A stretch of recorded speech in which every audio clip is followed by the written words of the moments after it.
Graça e paz, irmãos, aqui meditando um pouco na palavra de Deus. Um rapaz comentou aí no vídeo e perguntando que sinais são esses. Você pode ver no vídeo que eu postei anteriormente. E eu fiquei pensando, falei, rapaz, eu vou gravar um vídeo que talvez seja a dúvida de outra pessoa também, né?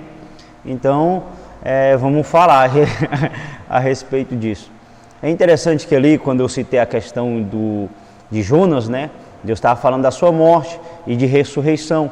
Porque é interessante quando o Jonas sai da barriga do peixe, que ele é lançado ali em Nínive, ele ganha aquela terra, ganha aquele povo vem ao arrependimento. E o Senhor, quando ele ressuscitou, aí o evangelho foi levado, aí que foi propagado, então ele necessitaria de ressuscitar. Se Jesus não ressuscitasse, nada aconteceria. E vendo aqui os sinais dos últimos tempos, irmão, a apostasia aumentando, o amor esfriando, muita coisa acontecendo. E a Bíblia diz, os sinais, lá ele diz como foi nos dias de Noé, lá atrás ele já estava falando. Casavam-se e davam-se em casamento, era um dia normal. O que ele está falando é isso, um doido pregando, dizendo que ia haver chuva quando não tinha chuva, e todo mundo normal, nada acontecia demais, tudo para o povo era comum, mas tinha pessoas pregando com as suas obras, fazendo ali uma grande arca, mostrando que arrebatamento, esperar o Senhor vir, não é só em palavras, é em atitude. Como no tempo de Noé, Deus está falando também da promiscuidade, das coisas terríveis que aconteciam, mas também da postura de Noé naquela época, naquela geração. Então tem gente que também fala, eu larguei tudo, eu deixei isso de mão, é por causa que estava acontecendo isso, acontecendo aquilo. Mas a Bíblia diz que os sinais dos últimos dias é o aumento da iniquidade. É o aumento da iniquidade.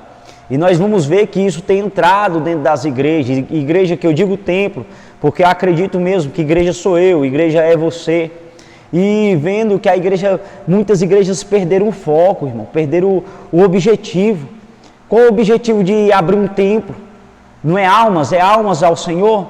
Então qual é a necessidade de abrir um templo na frente do outro, irmão? Qual é a necessidade disso? A minha visão, por exemplo, se eu fosse, vamos dizer, eu sou um pastor de uma igreja, eu não vou abrir uma igreja na frente da minha. Então, quando um outro pastor abre uma igreja na frente de outra, ele está dizendo que aquela igreja não é do reino de Deus. Que o que conta é ser da denominação dele, ou ser uma igreja que ele é pastor presidente, e o que conta é isso, e não o reino de Deus. Os templos, as igrejas, o salão são abertos, acredito eu e vejo dessa forma, pela necessidade de pessoas se ajuntar para adorar a Deus. Então, quando tem um muito distante, que fica difícil para aquele grupo de pessoas se reunir, é claro que eles podem se reunir em casa, mas é bom que tenha um salão, tenha um lugar que eles possam adorar exclusivamente, um lugar que seja exclusivamente para adoração, para louvor, para exortação, um lugar que eles estejam reunidos. Mas qual é o propósito de muitas coisas que têm acontecido no dia de hoje?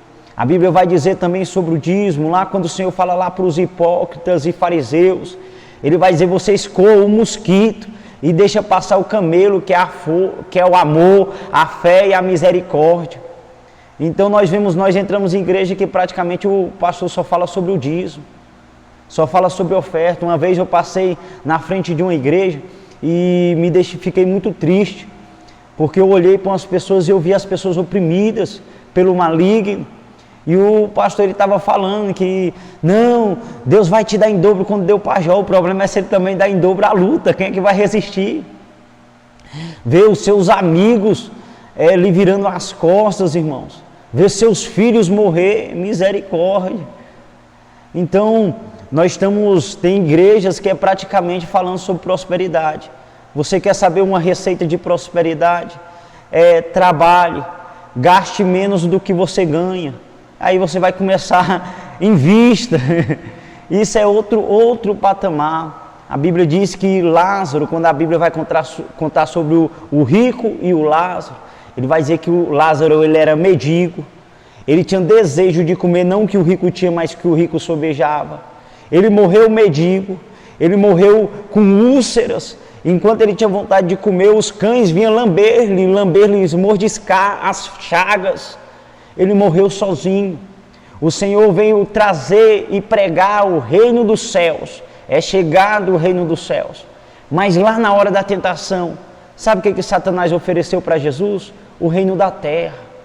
Era o reino da terra que Satanás ofereceu. E muitos têm trocado o reino dos céus pelo reino da terra. Muitas pessoas têm sido persuadidas pelo inimigo por coisas momentâneas, passageiras. Eu não estou dizendo que você não pode ter aqui, eu estou dizendo que o foco do cristão não é aqui. O foco não é esse. Antigamente os irmãos vendiam seus terrenos e davam aos pés dos apóstolos. Beleza, faz isso hoje. Vende o que você tem e dá aos pés dos apóstolos para você ver se você não vai passar fome. Para você ver se o apóstolo não vai estar andando de carro novo enquanto você anda de pé. Não vai ser dividido, irmão. Poucas pessoas vão pegar realmente aquele dinheiro para dividir. Para realmente dar em quem tem necessidade e quem não tem. A Bíblia diz que nenhum tinha falta. Porque tudo era comum. Então, nós estamos vendo que o amor tem sido distorcido. Sinais dos últimos tempos. O povo tem clamado, se Deus é Deus, eles clamam por paz. Mas Deus falou que os sinais seria guerra. Seria esse desamor. Seria esse esfriamento. E eu olhando assim também nessa palavra, nesse ponto. E as pessoas colocam em dúvida quem é Deus. Se é, você pode ver, Satanás quando ele vai tentar Jesus, ele pergunta, se tu és o Filho de Deus, ele coloca em dúvida. E Jesus não faz o que ele está mandando, porque Jesus não tem dúvida de quem ele é. Quando ele está lá na cruz, crucificado, um ladrão fala assim, se tu és o Filho de Deus, salva-te a ti mesmo e a nós. E ele não precisa provar. É interessante também que no dia de hoje continua a mesma coisa. Se ele é Deus, se isso, se aquilo, cuidado. A vida passa tão rápido. Eu estava lembrando aqui de quando eu era criança, menino na obra missionária, meu pai fazendo a obra. Menino ainda, quanto tempo passou, as lutas acontecem, irmão, Deus dá livramento, Deus faz a pessoa passar por luta.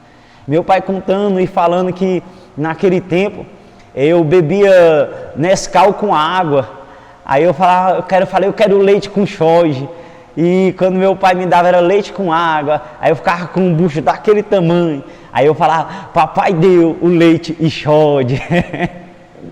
E ali meu pai fez uma oração, pediu a Deus que Deus provesse o leite, porque a água não teria as vitaminas necessárias, né?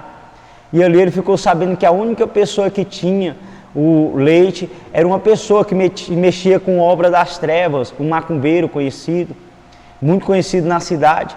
E o povo falou, pastor, não vai não, tem muitos crentes que tem esse negócio, quem tem que ser temido é o crente, irmão, o servo de Deus, que ele leva o Espírito de Deus.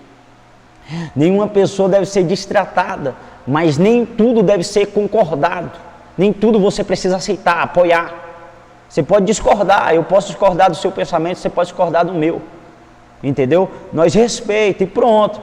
E é interessante, meu pai disse que foi lá, e quando chegou, meu pai chamou ele, aí ele falou, quem é? Já falou assim meio desaforado, e meu pai falou assim, sou o pastor aqui e tal. Aí falou, sei quem é, e chegou. Aí meu pai falou, meus filhos estão sem leite, eu fiquei sabendo que o senhor tem leite. Aí ele falou que era época meia de seca, aí o único leite que tinha era para os bezerros. Ele falou, tem mais é para os bezerros. Aí meu pai ficou assim, ficou parado lá olhando para ele, né? Tem que voltar com leite, né? E ali ele falou assim, mas para o senhor eu vou dar o leite. Ele nem vendeu, ele disse que ia dar.